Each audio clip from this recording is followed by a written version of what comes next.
اللہ الرحمن الرحیم السلام علیکم ورحمۃ اللہ وبرکاتہ۔ عابد راجہ چینل کی طرف سے آج میں اپنے دوستوں کو رسول اللہ صلی اللہ علیہ وآلہ وسلم کا ایک بہت ہی پیارا فرمان سناؤں گا۔ آپ دوستوں نے اس پر ضرور عمل کرنا ہے۔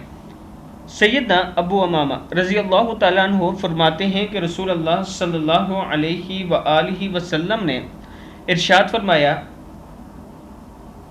ان تین قسم کے اشخاص کی فرضی عبادت قبول ہوتی ہے نہ نفلی عبادت۔ ان تین قسم کے اشخاص کی فرضی عبادت نہ قبول ہوتی ہے نہ نفلی، نافرمان اور بدسلوک، احسان جتلانے والا اور تقدیر کو جھٹلانے والا۔ یعنی تین شخص ایسے ہیں جن کی نہ فرضی عبادت قبول ہوتی ہے اور نہ ہی نفلی عبادت قبول ہوتی ہے۔